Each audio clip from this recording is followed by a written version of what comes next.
अस्सलाम वालेकुम नाज़रीन, आप देख रहे हैं INN चैनल। मैं हूं शेख अहमद अली। आज की खास बात में हम देखेंगे कई अहम कौमी और बैनुल अक़वामी खबरें। सदर जमहूरिया रामनाथ कोविंद की मुद्दतकार 24 जुलाई को ख़त्म हो रही है। उसके पेश नज़र आज पार्लियामेंट हाउस के सेंट्रल हॉल में उनके लिए विदाई तकरीब का इनेकाद हुआ। इस दौरान रामनाथ कोविंद ने सियासी पार्टियों को कुछ अहम नसीहतें दी। उन्होंने कहा कि सियासी पार्टियों को पार्टी पॉलिटिक्स से ऊपर उठना चाहिए और आवाम की भलाई के लिए काम करना चाहिए। अपनी तकरीर के दौरान रामनाथ कोविंद ने कहा कि मैंने यहाँ सेंट्रल हॉल में हिंदुस्तान के सदर की शक्ल में हलफ लिया था। मैंने पूरी सलाहियत के साथ अपनी जिम्मेदारियों को निभाया। मेरे दिल में सभी अराकीन पार्लियामेंट के लिए खास जगह है। मेरे मुल्क के सभी साबिक़ सदूर तरगीब के ज़राए रहे हैं। साथ ही उन्होंने ये भी कहा कि पार्लियामेंट में कभी कभी नाइत्तेफाकियाँ होती रहती हैं, मुख्तलिफ पार्टियों के अलग अलग नजरिए हो सकते हैं, लेकिन हम लगातार एक कुंबे की शक्ल में काम करते रहते हैं। सदर कोविंद का कहना है कि वो जब पूरे मुल्क को एक कुंबे की शक्ल में देखते हैं तो पता चलता है कि किसी मसले का हल निकालने के लिए कई रास्ते हो सकते हैं जो अमन और खैर सुगाली पर मबनी होते हैं। शहरियों को अपने मुतालिबात के लिए दबाव बनाने का हक है, लेकिन उसे पुरअमन तरीके से ही किया जाना चाहिए। काबिल जिक्र है कि सदर जमहूरिया रामनाथ कोविंद की विदाई तकरीब में नायब सदर एम वेंकैया नायडू, वज़ीर आज़म नरेंद्र मोदी और लोकसभा स्पीकर ओम बिरला समेत कई अराकीन पार्लियामेंट मौजूद थे। इससे कबल जुमे की शब वज़ीर आज़म नरेंद्र मोदी ने रामनाथ कोविंद के एजाज़ में इशाइया का एहतमाम किया था।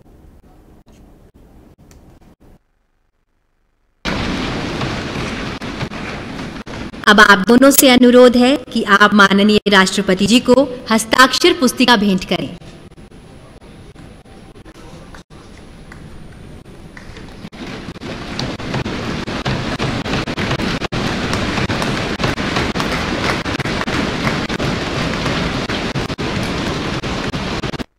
इस संदर्भ में मैं स्वच्छ भारत अभियान की परिवर्तनकारी उपलब्धियों का उल्लेख करना चाहूंगा। ये कहा जा सकता है कि स्वच्छता का यह राष्ट्रीय अभियान सरकार और देशवासियों की ओर से महात्मा गांधी के प्रति सच्ची श्रद्धांजलि रहा है। दूसरे ऐतिहासिक आयोजन के रूप में भारत की स्वाधीनता के 75 वर्ष पूरे होने के उपलक्ष्य में देशवासियों द्वारा आजादी का अमृत महोत्सव उत्साहपूर्वक मनाया जा रहा है। मैं इन दोनों ऐतिहासिक अवसरों से जुड़े अत्यंत प्रभावशाली आयोजनों के लिए देश की जनता व सरकार को बधाई देता हूं। इन कार्यक्रमों में युवाओं से लेकर वयोवृद्ध नागरिकों तक सभी के द्वारा समान उत्साह के साथ भागीदारी और देश के गौरवशाली इतिहास से उनके जुड़ाव को देखकर मुझे हार्दिक प्रसन्नता हुई है। माननीय सदस्यगण, वर्ष 2020 में देखते देखते हमारी दुनिया बदल गई। लगभग 100 साल बाद एक वैश्विक महामारी ने मानवता को झकझोर कर रख दिया। कोविड-19 की त्रासदी के दुष्परिणामों से पूरी दुनिया अब तक जूझ रही है। वर्तमान परिप्रेक्ष्य में हम सब ये आशा करते हैं कि पूरा विश्व समुदाय इस महामारी से भविष्य के लिए उपयोगी सबक हासिल करेगा। पहला सबक यह है कि मानव समाज ये भूलने लगा था कि वह प्रकृति का ही एक अभिन्न हिस्सा है। वास्तविकता ये है कि वह न तो प्रकृति से अलग है और न ही प्रकृति से ऊपर है। महामारी का प्रकोप कुछ हद तक पर्यावरण में हुए असंतुलन से भी जुड़ा है। पिछले 2 वर्षों की विभीषिका ने यह भी याद दिलाया है कि पूरी मानवता वास्तव में एक ही परिवार है और सभी का अस्तित्व आपसी सहयोग पर निर्भर करता है। कोविड का सामना करने में भारत के प्रयासों की विश्वव्यापी सराहना हुई है।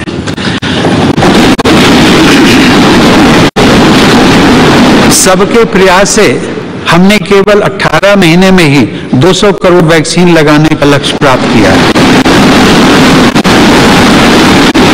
कोरोना काल में हमने 80 करोड़ लोगों को मुफ्त राशन भी पहुंचाया।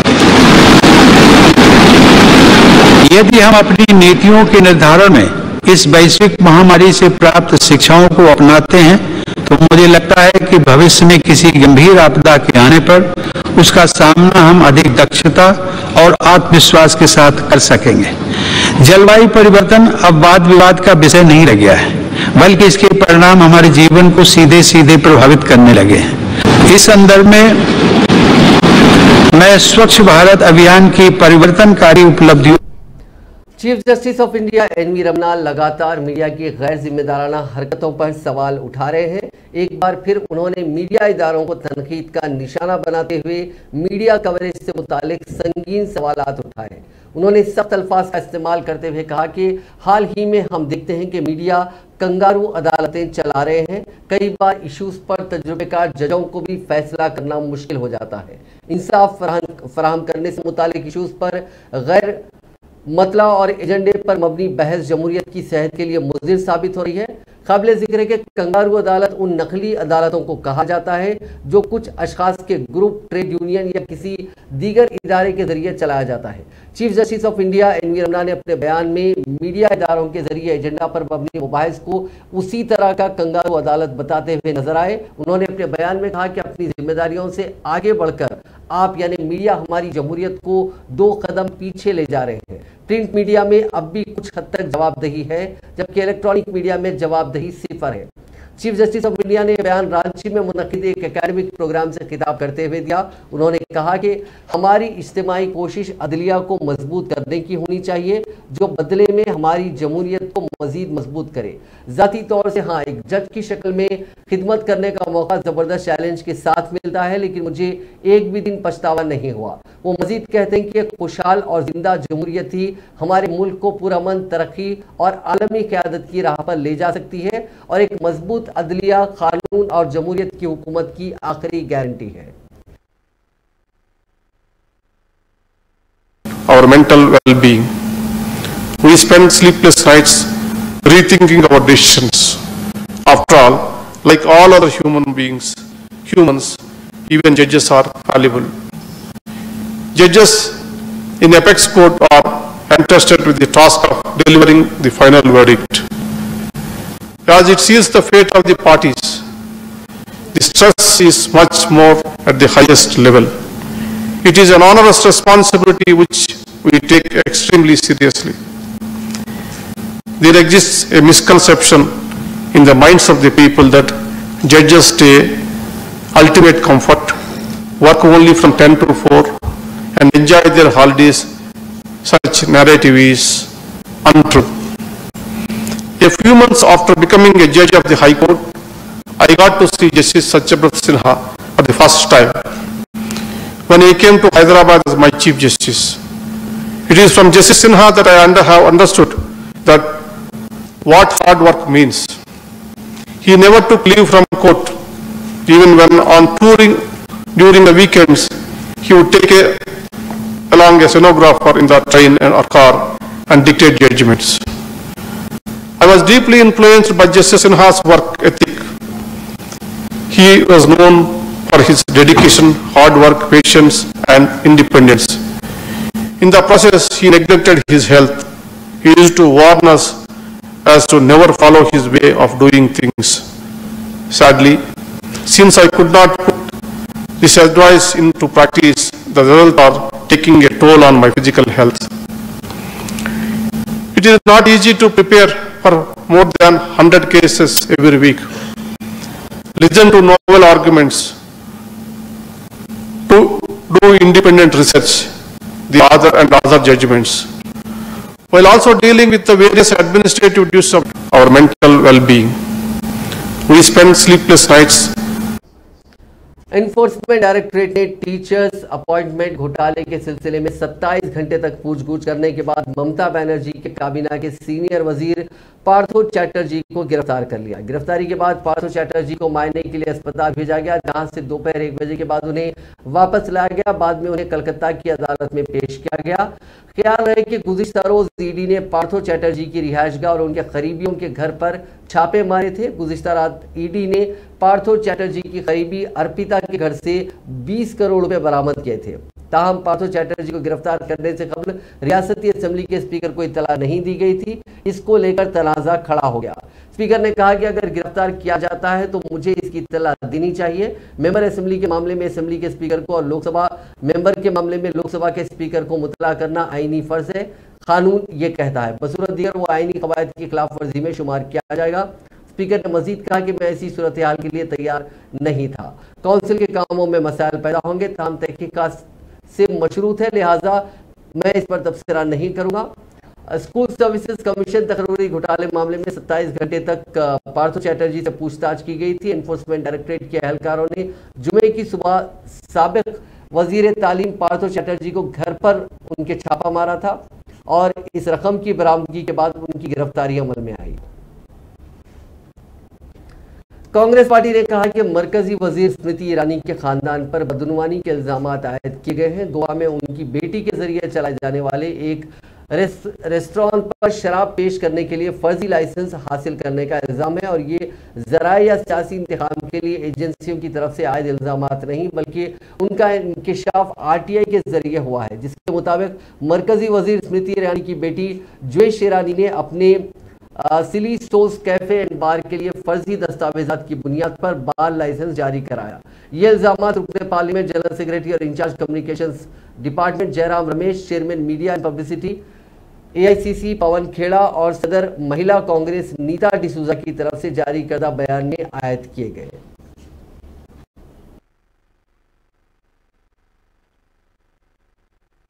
आमतौर पर कांग्रेस पार्टी की राजनीतिक संस्कृति ये नहीं है कि हम किसी के परिवार पर कोई टीका टिप्पणी करें, उनके कारोबार पर, उनकी निजी मसलों पर कोई बात रखें। लेकिन यह बात सिर्फ किसी के परिवार या किसी के बच्चों तक सीमित रहती तो अलग बात थी। बात एक केंद्रीय मंत्री की है। सवाल उस केंद्रीय मंत्री की राजनीतिक शैली पर भी है, उनके राजनीतिक भ्रष्टाचार पर भी है। केंद्रीय मंत्री श्रीमती स्मृति जुबिन ईरानी के परिवार पर भ्रष्टाचार के गंभीर आरोप लग रहे हैं। गोवा में उनकी बेटी द्वारा चलाए गए जा रहे एक रेस्टोरेंट पर बार है। वैसे तो क्योंकि स्मृति ईरानी जी जिस पार्टी से आती हैं उसकी राजनीतिक संस्कृति के हिसाब से तो शायद वो बार भी बड़ा संस्कारी बार होगा। उस पर टिप्पणी न करें तो अच्छा है। चलिए आगे चलते हैं। उस पर एक फर्जी लाइसेंस लेने का आरोप है। वो लाइसेंस एक ऐसे व्यक्ति के नाम पर है जिनका देहांत मई 2021 में हुआ और लाइसेंस जून 2022 में एक ऐसे व्यक्ति के नाम पर लिया गया जिसकी मौत हुए 1 साल 1 महीना हो चुका था। 13 महीने पहले जिसका देहांत हो गया हो, उसके नाम पर गोवा में स्मृति ईरानी जी की सुपुत्री, मैं उनका नाम नहीं लूंगा क्योंकि जैसा कि मैंने कहा वो राजनीति में नहीं है, उन पर टिप्पणी नहीं करूंगा, लेकिन स्मृति ईरानी जी की पुत्री ने वो लाइसेंस लिया। आमतौर और एक ही कारण है कि 5 दिन से दोनों सदन नहीं चल पा रहे हैं कि दोनों सदनों में विपक्ष की पार्टियों ने एक ही मांग की है कि महंगाई और जो खाद्य पदार्थ हैं उस पर जो GST लगाया गया है उस पर अर्जेंटली चर्चा हो। सरकार हमारी मांग को स्वीकार नहीं की है और इसलिए दोनों सदन चल नहीं पाए हैं। पर जरूर मंगलवार दोपहर को सोमवार दोपहर को ये मुद्दा जरूर उठेगा। और आज हम इस प्रेस वार्ता के माध्यम से हमारे प्रवक्ता पवन खेरा जी ने मांग की है कि प्रधानमंत्री तुरंत इस मामले में स्मृति जुबिन ईरानी का इस्तीफा मंत्रिमंडल से ले। सारे कागजात हैं, ये आरोप नहीं है, ये कागजात के आधार पर, RTI के आधार पर ये तथ्य सामने आए हैं और जो कानून का उल्लंघन हुआ है ये। मरकजी वजीर स्मृति ईरानी ने अपनी बेटी पर गैर कानूनी बाढ़ चलाने के इल्जामात पर वजाहत की। हफ्ते को एक प्रेस कॉन्फ्रेंस में उन्होंने कहा कि ये झूठ है और इसके लिए वो अदालत में कांग्रेस से जवाब तलब करेंगी। उनका कहना था कि उनकी बेटी कॉलेज की तालिबा है, वो कोई बार नहीं चलाती। कांग्रेस मुझे और मेरी बेटी को बदनाम कर रही है। अमेठी के रुकने पार्लियामेंट और मरकजी वजीर स्मृति ईरानी ने कहा कि कांग्रेस के तर्जुमान ने उनकी बेटी की तजलील की है। कांग्रेस के तर्जुमान पवन खेड़ा ने कागज दिखाते हुए कहा कि मेरी बेटी बार चलाती है, यह सब कांग्रेस क़यादत के हुक्म पर हो रहा है। है कि उसकी मां स्मृति ईरानी सोनिया गांधी और राहुल गांधी के खिलाफ प्रेस में कॉन्फ्रेंसेस करती है। उस लड़की का जो 18 साल की है, कॉलेज के प्रथम वर्ष में पढ़ती है, उसका दोष यह है कि उसकी मां ने सोनिया गांधी राहुल गांधी के 5,000 करोड़ की लूट के ऊपर प्रेस वार्ता की। आज अपनी प्रेस कॉन्फ्रेंस में कांग्रेस के प्रवक्ता ने हंसते हुए जिस लड़की पर आक्रमण किया वो राजनीति में नहीं है, एक साधारण से कॉलेज स्टूडेंट के नाम पर अपना जीवन व्यतीत कर रही है। लेकिन कांग्रेस के प्रवक्ता ने अपने हाथ में कागज दिखाते हुए यह आरोप मढ़ा कि वो लड़की एक अवैध बार चलाती है। मैं पवन खेड़ा से कहना चाहती हूं, मेरी 18 साल की बेटी कॉलेज में पढ़ती है। मेरी 18 साल की बेटी कोई बार नहीं चलाती। पवन खेड़ा ने यह कहा कि मेरी बेटी को शोकॉज नोटिस दिया गया और अपने हाथ में 2 कागजात दिखाए। मैं आज पूछना चाहती हूं, उन कागजों में मेरी बेटी का नाम कहां है? जयराम रमेश ने कहा कि वो आरटीआई के आधार पर मेरी बेटी पर, जो 18 साल की है, राजनीति में नहीं है, कॉलेज की स्टूडेंट है, आरटीआई के आधार पर वो मेरी बेटी पर आरोप मढ़ रहे हैं। मैं जयराम रमेश से पूछना चाहती हूं। एनफोर्समेंट डायरेक्टरेट ने कांग्रेस सदर सोनिया गांधी को नेशनल हेराल्ड मामले में पूछताछ के लिए नया समन भेजा। अब उन्हें 25 के बजाय 26 जुलाई को बुलाया गया है। सोनिया गांधी से जुमेरात के रोज ईडी ने 2 घंटे से ज्यादा पूछताछ की थी। श्रीनगर की एक अदालत ने हफ्ते के रोज क्रिकेट घोटाले मामले में जम्मू कश्मीर के साबिक वजीर आला डॉक्टर फारूक अब्दुल्ला को तलब किया है। Court Jammu Kashmir cricket association money laundering मामले में ईडी की शिकायत पर सुनवाई कर रही थी। इस मामले में ईडी ने फारूक अब्दुल्ला से 31 मई को 3 घंटे से ज्यादा वक्त तक पूछताछ की थी। ईडी का इल्जाम है कि जेकेसीए के जो खाते हैं उसके बावजूद फंड के लिए 6 नए खाते खोले गए थे। ये फारूक अब्दुल्ला के डायरेक्शन में किया गया था, जो उस वक्त जेकेसीए के सदर थे।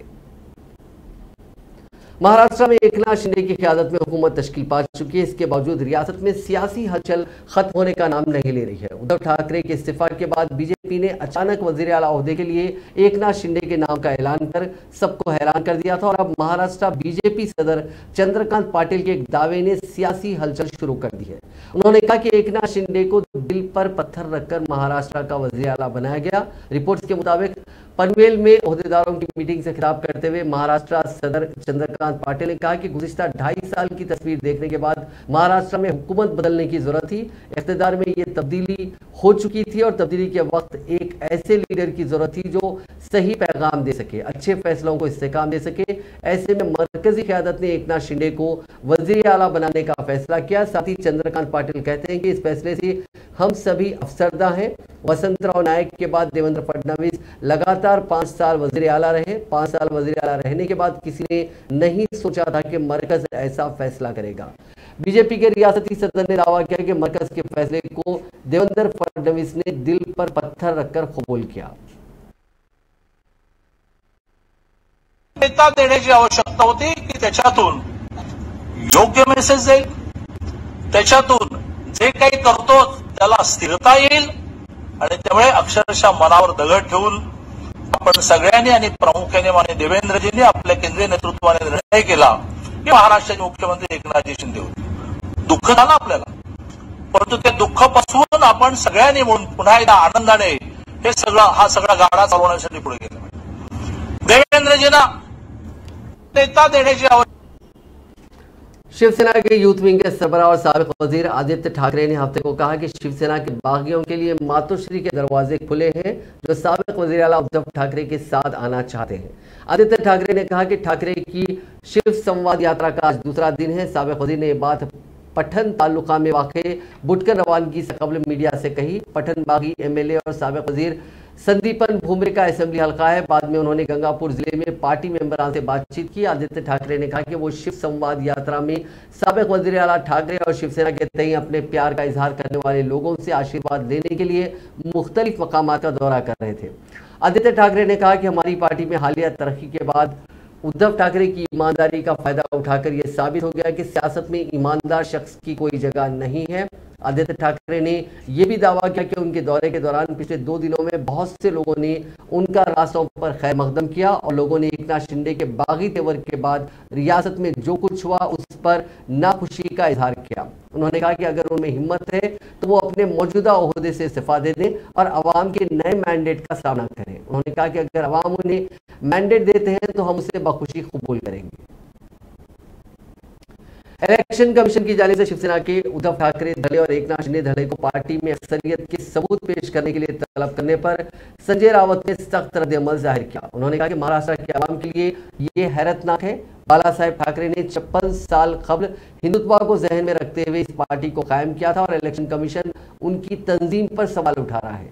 दिल्ली हमारी पार्टी को तबाह कर देना चाहती है. उद्धव ठाकरे आज शिवसेना के तनहा वकायद है.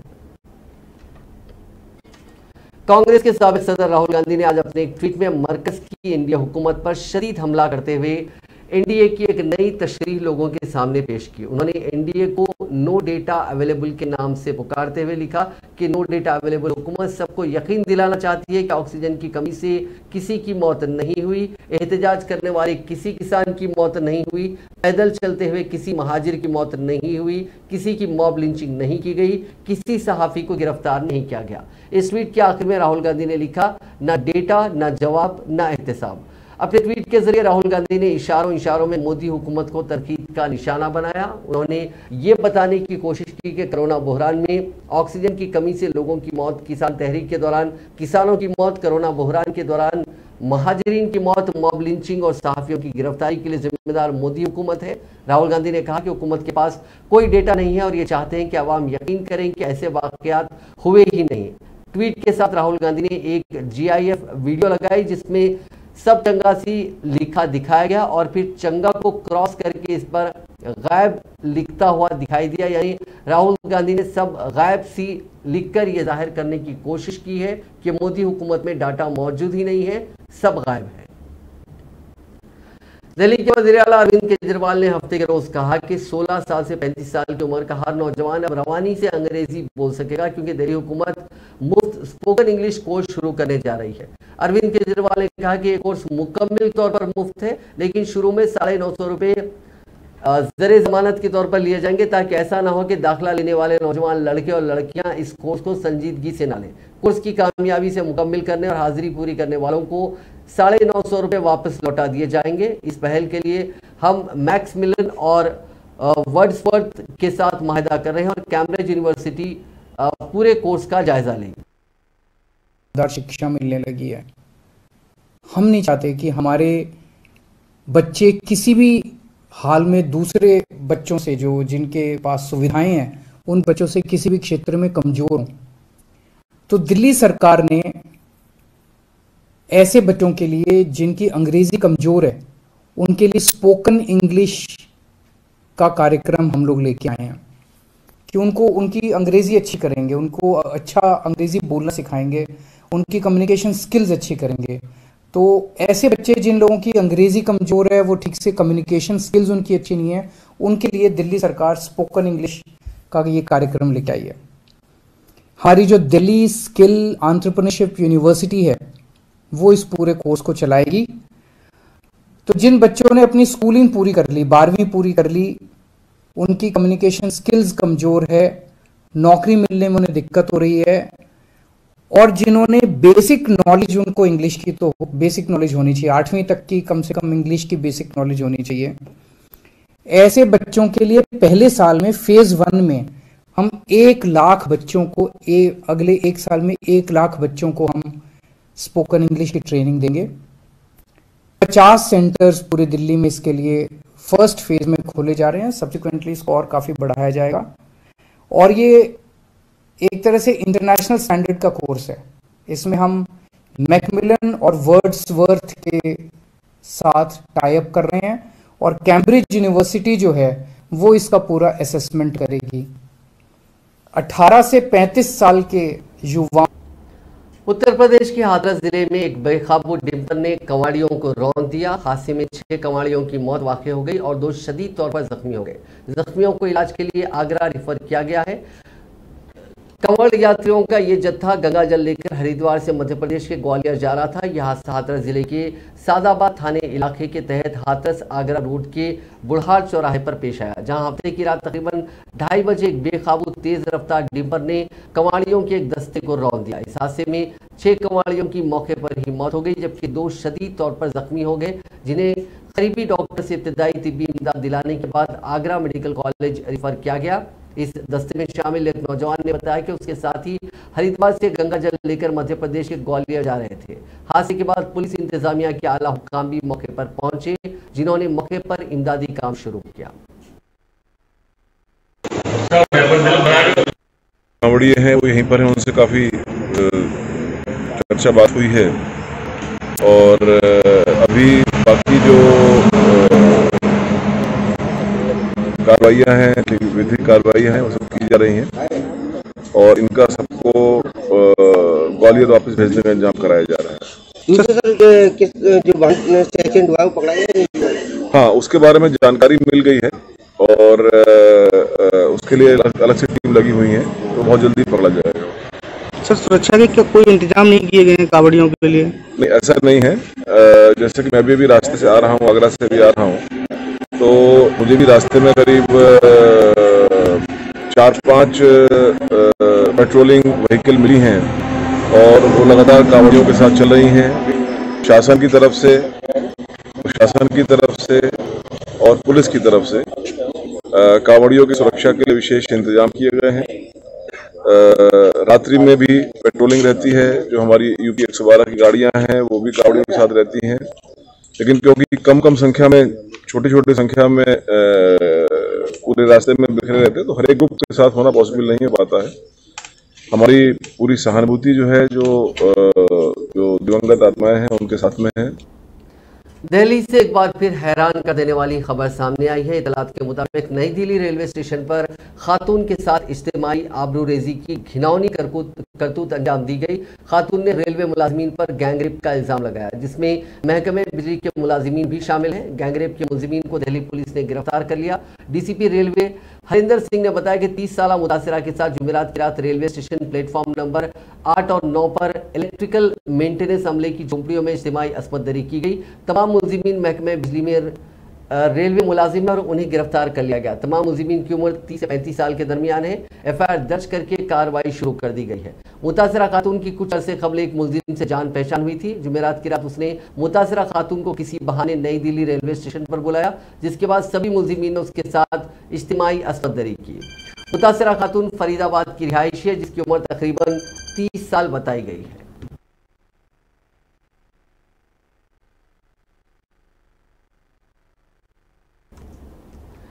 अरुणाचल प्रदेश में 13 जुलाई को लापता हुए 19 कंस्ट्रक्शन लेबरर्स में से 7 को खोज लिया गया। रेस्क्यू टीम ने इन सभी मजदूरों को निकाल लिया है। इन्हें मेडिकल असिस्टेंस दिया जा रहा है। अरुणाचल के कुरुंगा कुमे जिले में इस वाक़े के बाद एयरफोर्स के हेलीकॉप्टर्स को राहत और बचाव के काम में लगाया गया है। लापता हुए सभी मजदूर अरुणाचल प्रदेश से आसाम जा रहे थे। ये सभी जंगल के रास्ते अपने घर लौट रहे थे। इसी दौरान रास्ता भटकने की वजह से ये जंगल में खो गए। इनमें से एक की लाश नदी के किनारे मिली थी। नाजरीन, आज की खास बात में बस इतना ही। आपसे कल मुलाकात होगी नई खबरों के साथ, नए एनालिसिस के साथ। आप देखते रहिए INN चैनल।